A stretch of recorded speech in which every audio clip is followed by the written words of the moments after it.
Hi, I'm Peter Birch. Today, guys, we're going to look at a way that we can defeat the cold. That's right, we can work with the cold, get our animals nice and happy. If you're new to the channel, guys, and you've just found me, welcome. Make sure you hit the subscription button and the notification button to continue to join the adventure. Today, guys, is going to be pretty awesome. Welcome to CrittaCam.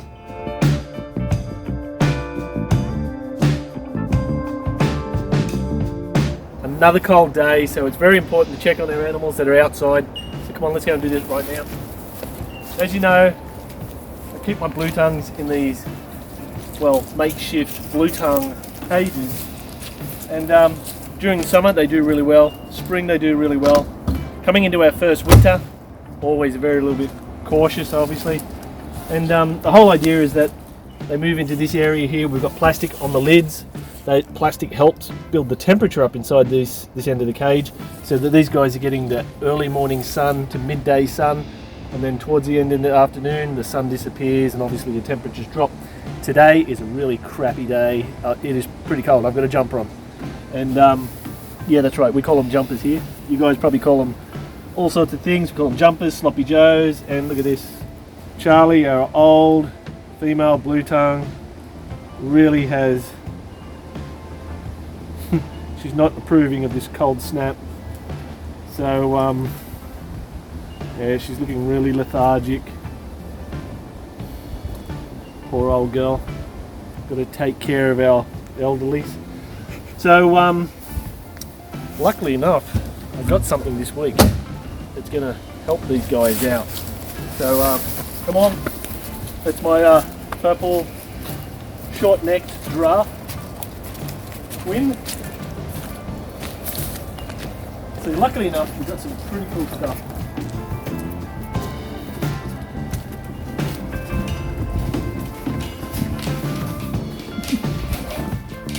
This is what we got.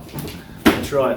So let's go and check out how we're going to get this in there, because I'm pretty sure this is going to work, guys. This is going to work.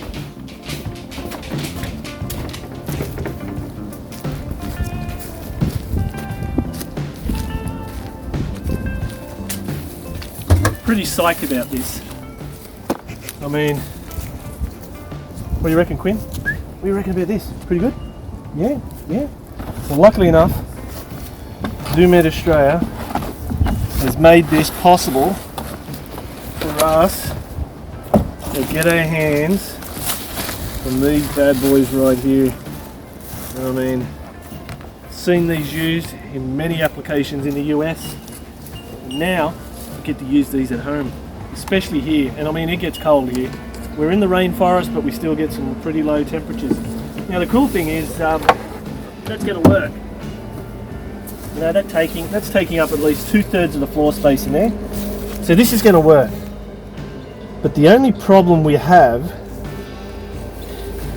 is that it's a recommendation from the manufacturers that we don't place anything on top, including substrate, because these heat pads get up to about 48 degrees Celsius, and they've got like a self-regulating switch in there. So what we're going to do, and I reckon what we can do, is I reckon we can put some timber blocks underneath and we can raise it up. That way, if we turn it upside down, that way you get the heat radiating down, and they can crawl in underneath and keep nice and warm during winter. So let's give that a try. Let's get some timbers, put under there, raise it up, and give them somewhere they can climb underneath. Now these are recommended to be used outdoors, but obviously in enclosed conditions, exactly what this is. So that's what we're going to do. We're going to use that. So I need to go get some timber, I need to get some screws, I need to go get some bits and pieces, some bits and bobs, basically some bits and bobs.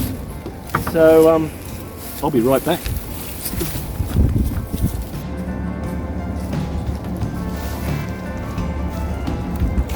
Box of bits and bobs. Right. So the idea is to get this up. A couple of bits of offcuts timber here.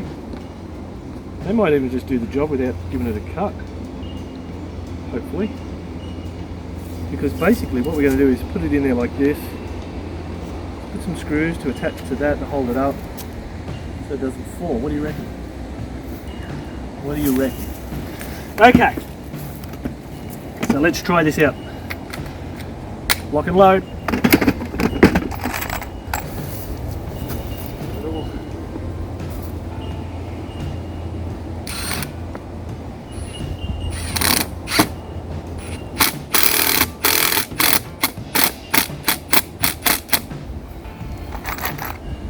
Beautiful.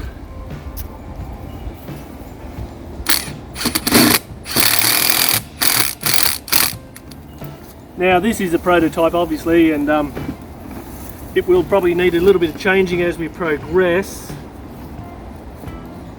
I'm just hoping now that I haven't made a critical mistake in having the heat face down and got the timber connected directly to the front there. I think that might be a hideous mistake. So let's change that mistake and turn it around the other way. Because, you know, constantly you're always thinking about the worst case scenario. And if you think about the worst case scenario, it can only get better, right? Right? I really think so. Unless sometimes, you know, you get caught completely off guard. And Shazam! It does happen. So like I say, this is just a prototype right here. But like I said, I've seen these used in the US multiple times. Obviously, the majority of the times they're used for tortoises. Every continent in the world except for Australia and Antarctica has tortoises. I think we've been completely robbed down here. But a lot of other people would say otherwise, you know, they think we're so spoiled. This could be true, we are a little bit spoiled. So there's the basic concept. We're going to get it up off the ground. No substrate on top. That's the most important thing here. No substrate on top. We're going to get this in here.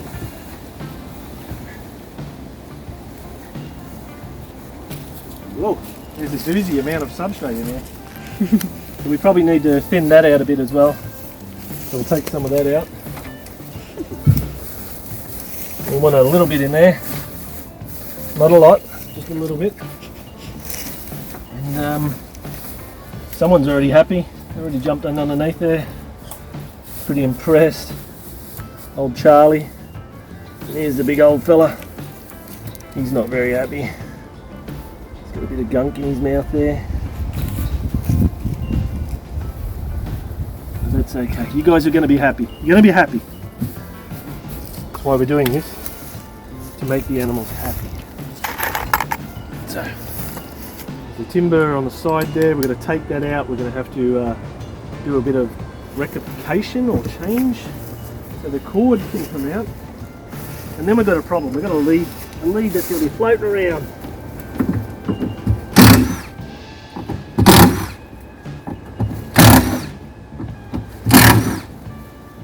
Like I've said to you guys previously, these are my old crop ponds, rehoused, refurbished. Look at that, I think we've almost got something already there going for us. Repurposed basically, and you know, it's good at times to reuse, refunction things. Would you stay still? And hopefully this works. Or I could just lose my fingers right now, and that would be amazing, right? Good safety precautions there. Yeah, don't try this at home, kids. And look at that, covered in stuff. So we've got that. Got to do a bit of commando stuff here, as you do.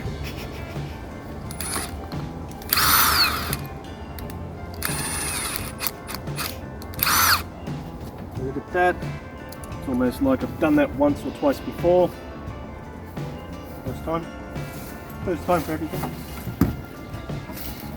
The power lead's going to go through there, which means we can get power from the inside out.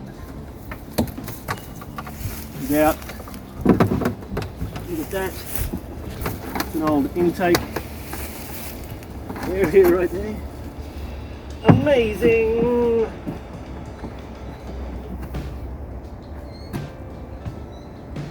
Oh, it's absolutely amazing.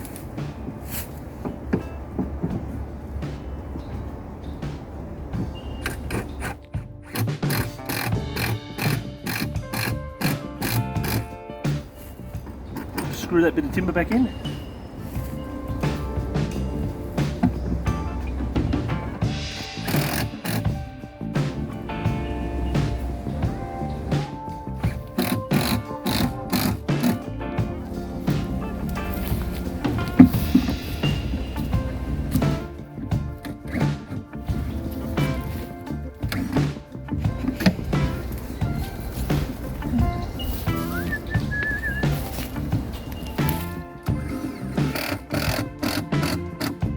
Some would say it's not my nicest attribute is my back, but other people would say it's my best. Look at that, these guys are getting excited already. Old Charlie's cruising around. So I guess I might have upset the neighbours a little bit, but that's all right. So what are we going to do? We're going to connect A to B. So I need to, at the moment, like I said, nighttime temperature is a little bit worrying for old Charlie and old Bullfed there. You know, these guys are 27 and 25 years old, quite old in blue tongue years. We're going to throw this excess hay in with the blotchies, the blotch blue tongues,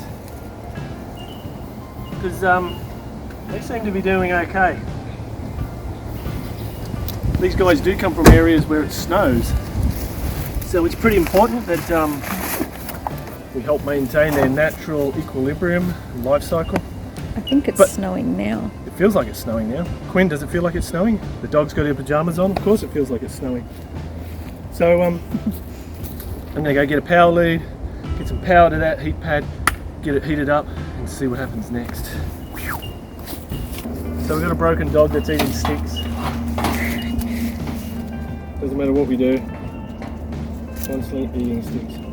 So what do we got? We've got some power. Power connecting to heat pad, boom, power on. Now we're going to have this outside in the weather for a little period of time. And if it all works well, we're going to get some permanent power out of here. Good thanks to my mate Caleb at Walker Brothers Electrical. He's so gifted to be able to come out and whack in power whenever I need and make alterations, and he's not too scared of the critters either, which is pretty good. So we're going to chuck that in that waterproof enclosure just so we can get a bit of a trial run to see exactly what goes on here. Now the beauty of these heat pads, you come back here and come a little closer, you'll be able to see is there's a red light that comes on letting you know that power is on. The power is on, which means we should be warming up. So we're going to let that heat up. Like I say, it's very paranoid of that. What about that cord? That cord there, well that cord there is a protective measure, so they've got a spring on the actual cable itself protecting the cable, because tortoises have these very hard feet and they usually can crush all these sort of attachments, and constant pushing down on electrical cables will cause the cables to fracture and cause an electrical problem, and basically you got yourself a fire. That's not what we want. We don't want a fire. It looks like Bullfed's already got himself in position. Charlie was here a second ago. She's obviously didn't. I think she's too impressed with me making all that noise, and she's gone outside just there. So we'll let that heat pad heat up. We'll go get a temp gun, because we need to double check all the temperatures regardless. And the good thing about that timber sticking out that edge on either end there means that it's not pushed hard up against anything. We get a bit of clearance, a little bit of airflow moving around. And like I say, get the temp gun on that, we can double check that. And if we're really worried about it, we can put it on a timer, so we can drop the time that it comes on and off. And if we really want to be super stressful or really keen, we can chuck a thermostat on it, and we can mount the thermostat inside the enclosure, have the probe down on the actual heat pad itself, making sure it doesn't get super hot. But double checking everything is very important when it comes to electrical items. So it's time for a temp gun and check some temps. Well, look at that. Air temperature of 7.5 degrees Celsius. That's right, 7.5 degrees Celsius. A little bit brisk, very brisk. So immediately you can feel it's a lot warmer in here. So we're looking at 15 degrees inside right now. It's nice and balmy. And of course the heat pad's sitting at about 26, but we're still warming up. So yeah.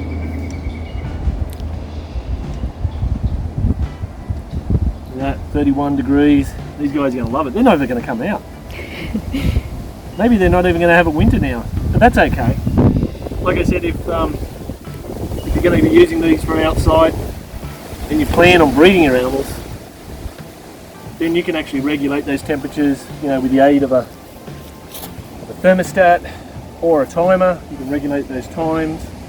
I'm going to put this on a timer, I think, so it comes on later in the evening, in that really cool period of the night, early morning, and then comes off sort of mid-morning, and then got all day to have that bit of a cool, yeah, it's a bit breezy, a bit cool again.